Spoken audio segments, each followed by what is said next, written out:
Okay. Okay, so should I call you Mr. Finley, Steve? What do you prefer? Whatever you want. Yep. You can call me Steve. Okay, Finley, so Benz. so good. I'll start with a little introduction in Portuguese, then we can keep on in English. I'll just ask you, if possible, to try to speak a bit slowly, not really slow, but just for us to be able to properly subtitle the video later on. Okay. Then should be okay. Okay. Right? Ok. Olá você, minha amiga, meu amigo do Beisebol Mundo Afora. Muito obrigado por acompanhar a nossa página. Eu me chamo Felipe Martins. Estamos hoje com um conteúdo especial da série do Brasil no World Baseball Classic. Como você sabe, o Beisebol Mundo Afora é um projeto que está credenciado pela Confederação Brasileira de Beisebol e Softball para cobrir a participação da seleção brasileira neste importante passo, né, para o nosso país na busca pela tão sonhada vaga no World Baseball Classic de 2023, o Clássico Mundial de Beisebol. Antes de a gente anunciar a entrevista de hoje, eu quero pedir para que você apoie o nosso projeto nessa missão. A nossa viagem vai acontecer a partir do dia 29 de setembro, quinta-feira. É muito importante o suporte dos nossos seguidores para a gente conseguir fechar, enfim, financiar todos os custos. Se você ainda não contribuiu, aproveite essa oportunidade, né? Nos ajude aí a alcançar esse sonho. Você pode acessar o nosso financiamento coletivo que está acontecendo na vaquinha ou fazer doações também por Pix. As informações todas estão aí nas nossas redes sociais e se você não puder nos ajudar financeiramente, por favor, compartilhe aí o conteúdo e os cards com seus familiares, amigas e amigos. Vamos juntos aí ajudar o BMA a chegar no Panamá. E agora sim, nós temos um convidado muito especial aqui no BMA. Temos a oportunidade de entrevistar o Steve Finley, que foi apontado como técnico da Seleção Brasileira de Beisebol para a disputa do classificatório do World Baseball Classic. O Steve Finley, para quem não conhece, atuou por quase 2 décadas na Major League Baseball. Ele passou aí pelas franquias do Baltimore Orioles, do Houston Astros, do San Diego Padres, do Los Angeles Dodgers, do Angels, do San Francisco Giants, do Colorado Rockies e do Arizona Diamondbacks, sendo que ele foi campeão da World Series pelo Arizona Diamondbacks em 2001. O Finley ainda teve 2 seleções para o Jogo das Estrelas, o All-Star Game, durante a carreira dele, acumulou 5 prêmios de Luva de Ouro como destaque defensivo, jogando no campo externo, currículo perfeito. Em 2016, Steve Finley fez parte da comissão técnica que comandou o Brasil nas eliminatórias do World Baseball Classic, ele era técnico dos rebatedores, e agora em 2022 ele assume um desafio ainda maior, que é comandar a equipe durante a etapa classificatória. So, Steve, I was just telling our audience about your curriculum, of your career during almost 2 decades playing for Major League Baseball, and the recent, let's say, challenges you had ahead of as part of the staff that was helping Brazil in 2016, and now you have a bigger challenge as the head manager of the Brazilian national team. So I would like to start asking you, how did you end up coming to Brazil or having contact with Brazil and getting involved properly with our local baseball community? Well, for a number of years, Barry Larkin, who's been the manager of Team Brazil for, I think, the last 2 WBCs, and myself, we were coming down as a part of Major League Baseball to do camps in Brazil, in Abuna, at the facility. And we brought our brand of baseball, the way Barry and I like to teach, and we had a lot of success. Teaching a lot of the young kids, a lot of whom are now on the Brazilian national team. So through our teaching there, the Federation wanted us to be a part of the Team Brazil when they participated in the WBC. And that's how we ended up, and we gladly accepted, because it's been a great honor to work with the Brazilians in Brazil, and it's been a great honor to participate with them in the WBC Classics. Did you have any previous contact with Brazilian baseball scene context before this invitation? Just doing the camps. We started doing the camps, I think it was around 2013, maybe. 2012, if I'm not mistaken, and maybe even earlier than that. I can't remember when I first started doing camps. It's been so long ago. And we, the brand of baseball in Brazil, like we've seen baseball all over the world. We've done camps all over the world. And, the passion for baseball in Brazil, you get the passion of Latin America and the discipline of Japan baseball. And you combine those two things and you can't help but love the players there. It's been fantastic to work with them, work with the federation. And it's been an honor to be a part of the Team Brazil in these classics. Awesome. So speaking about the upcoming classics, how are your expectations for the upcoming weeks? We expect to win. We're still filling out the rest of the roster.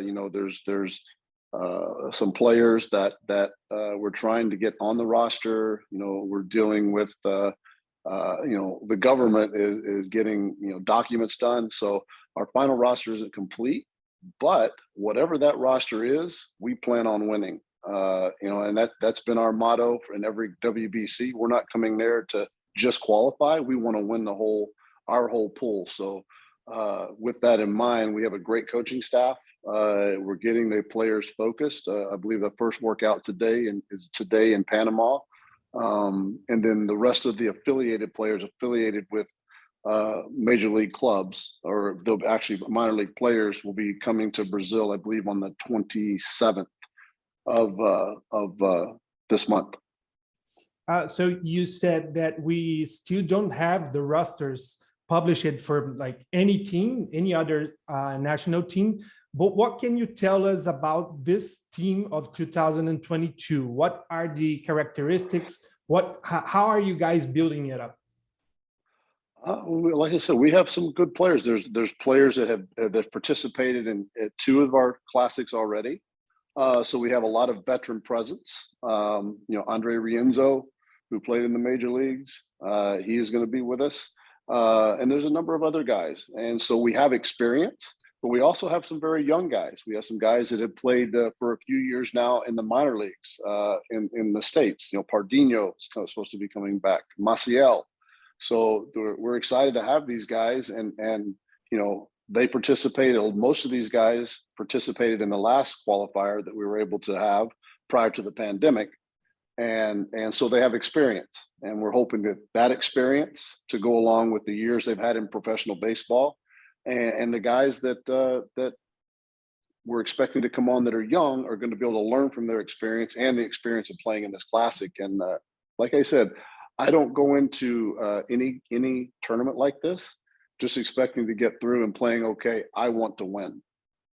That's a good mentality, right? Since we've seen recently, and we will talk about it a bit later on, about how Brazilian baseball has been accomplishing a lot of things, a lot of achievements. And that mentality, right, is important to not just being part of the tournament, right, but wanting to win is key to win, right? Exactly. I mean, you have to want to win. You have to, and these players do. Don't get me wrong. We're not having to make them learn how to win. They all are hungry to win, and they know what's expected. And we're just continuing that tradition. They went into the classic. I'm not sure the year it was. It might have been prior to 2017. They made the classic, winning the qualifier. I think it was Nicaragua, or I'm not sure where they played. Yeah, maybe it was Panama. 2013, right? Yeah, 2000 in Panama. We didn't make it through in the next one in 2017, but we had a lot of experience. And unfortunately, the pandemic washed out the last one that we were supposed to start. And we felt like we had a really good team going into that one. And we feel like we have a really good team going into this one. It's going to be exciting baseball. Being part of the 2016 staff and now serving as the head manager for this team, what do you see as improvements from that group to this one so far? And what areas do you say that can still be improved? Well, I haven't, but because of the pandemic, we haven't been able to be around players, have camps. So I'm going to be going down to camp in the next couple of days to get my eyes on everyone. LaTroy Hawkins is there right now. The rest of the coaching staff, minus a couple of guys, are going to be there. So I'll be getting reports, and we're going to have, a lot of guys who are not affiliated with major league clubs that are going to be there for that camp and getting ready. A lot of young kids. So I'm going to be getting reports from that. And when I do, I can't wait to hear them because, the stuff that I've heard is these guys are ready. Their arms are in shape. Everybody is excited to go. So by the time I arrive there, I expect everybody to be in full force in camp. And every day is a preparation, going through drills, preparation for our first game, which is on the 30th. And it's processing the small things of the game. Each, the pitcher's covering first, doing bunt plays, doing first and third. So our goal is going to be to organize the team so that everyone knows everybody, knows their roles. And so when we start our first game, it is a true team where everybody understands their role, because every single player on this team is going to have to contribute for us to win this. And they're going to know that, and they're going to embrace that. You said a little bit of like having these reports and contact with other coaches. How is it to train a group remotely? Like you have, we had these contacts of the pandemics, but even if we didn't, we still have players everywhere around the world. You're having players in Asia, Europe, the United States. How it is to train this group as a group, but remotely? Well, a lot of the players that are playing internationally, we worked with when we were in Brazil in the camps, and all the coaches, a lot of the coaches that were with us, that were Brazilian coaches in these camps, were learning from us, and they were keeping our philosophy going. So we know what the players to expect, and we know what the coaches expect out of the players. So we all know when we come together that the same consistent message that we were delivering when we were doing camps down there is going to be delivered to these players now. The players playing overseas, they're gaining experience. They're getting coaches. All of us are going to have different coaches when we play on different teams. The players in the United States, in the minor leagues, they're getting coaches. They're getting coaching from their team. All these players that are being coached everywhere are trying to coach them to get to the highest leagues. So we're expecting when we see them that they're going to be better. They understand what we expect of them. And then when we get to this little mini camp we're going to have prior to us starting games, we're going to round them all together to be Team Brazil. And hopefully when we come out on the 30th of this month, you're going to see an incredible team. You said back in 2017 in an interview to the Brazilian website, The Playoffs, you were with Barry at Mieniche, one of the main stadiums in Brazil, that you would hope to have in the future one good puzzle as a challenge to build a future roster of Brazil. How do you read it now, as we have tons of Brazilians, as we said, playing in the main leagues in Europe, Asia, Latin America, and some of them already building their ways into the majors? Well, I mean, and that was Barry and I's focus when we were coming to Brazil. We saw the talent, we saw the players. They were getting bigger, stronger. The young kids, their love of the game of baseball, and that's really what builds great players, is the love of the game of baseball. And it's there. It's just getting more kids to play. And now that more kids are playing, you're going to start seeing more kids in professional baseball in Japan and in the United States. And the more players we get, the better level of baseball that they're going to play. And right now, if we get through this qualifier, you have Yan Gomes, you have Bo Bichette, who played with us in 2017, who's a star for the Toronto Blue Jays. And so there's a lot of players who have Brazilian that are playing already in the big leagues that are making impacts. And we expect that to continue for years to come. Considering that the fact that Brazil, the roster is built by mixing players from different leagues, as we said, with different, sometimes like different playing time, and regularity of schedules. Some of them have longer schedules, longer seasons, and other shorter ones. But as well, different cultures, like you have in the American school, you are really focused on drills, on skills, and some other leagues more focused on power or practicing like more aerobics, like more running.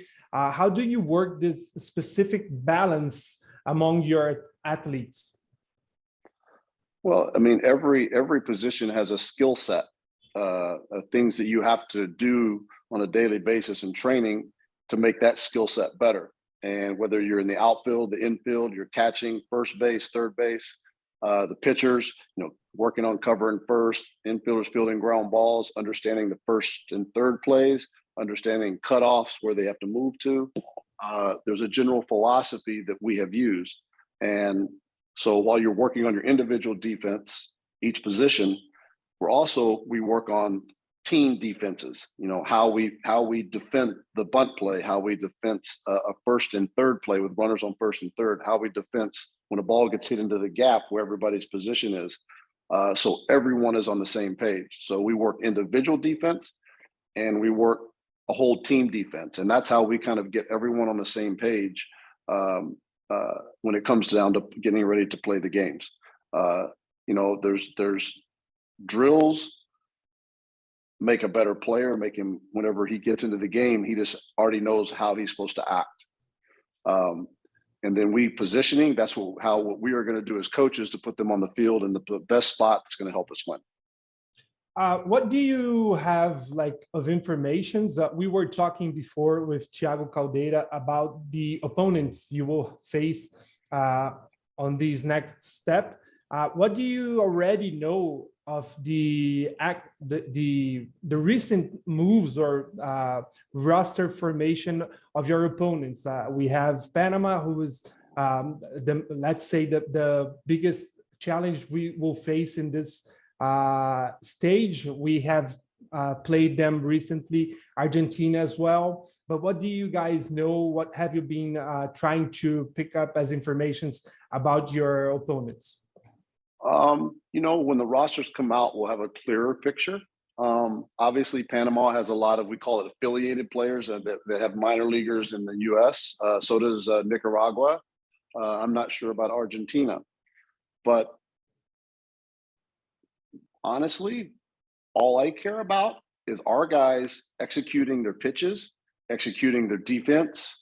If we can do that, I don't care who we play, who the batter is. If we execute the way we're supposed to, it doesn't matter who we play. It doesn't matter the pitcher we're facing. We plan on winning.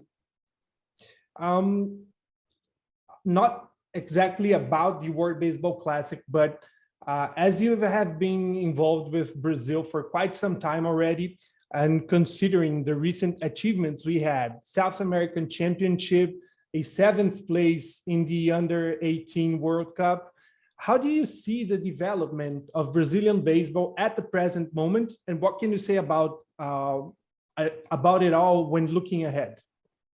Well, in Major League Baseball, they'll call it for their minor leagues the pipeline. That pipeline that runs down there that's just full of stuff and it's coming up to the big leagues. And I look at Brazil, their pipeline of players is really good. You call it almost like a minor league farm system for the Brazilian national team. Whenever you're winning tournaments like that at the young age, that tells me there's a lot of talent. There's a lot more kids playing baseball, and the chances of, pretty soon there's going to be professional kids playing professional baseball out of those teams. It's only going to make Brazil baseball better, as we move into the future. And I know speaking with Barry was very disappointed he couldn't be here for this classic. We both talked about how much better Brazil baseball is getting every year. And I think winning those tournaments is just showing how good it's going to be. And for us to finish, what would you like to say to Brazilian fans who certainly will watch the Brazilian national team in the World Baseball Classic qualifiers? You will see an exciting team. You will see a team that will bust its butt, and we will leave everything out on the field. and expect us to win. All right. Mr. Steve Finley, thank you so much for lending some time for us. I know the schedules are pretty short, like we have 6 days before the first game of these qualifiers, but thank you so much for being part of it, bringing all of your experience and your achievements, your legacy in baseball to these younger players, to these veteran players as well. And good luck. Good luck on the upcoming days. We will see each other soon in Panama as well, but hopefully we can achieve another qualification to the World Baseball Classic. Thank you for having me, and I look forward to seeing you down in Panama. And yes, let's have a conversation at the very end when we're holding up the trophy. All right. Thank you so much. Thank you.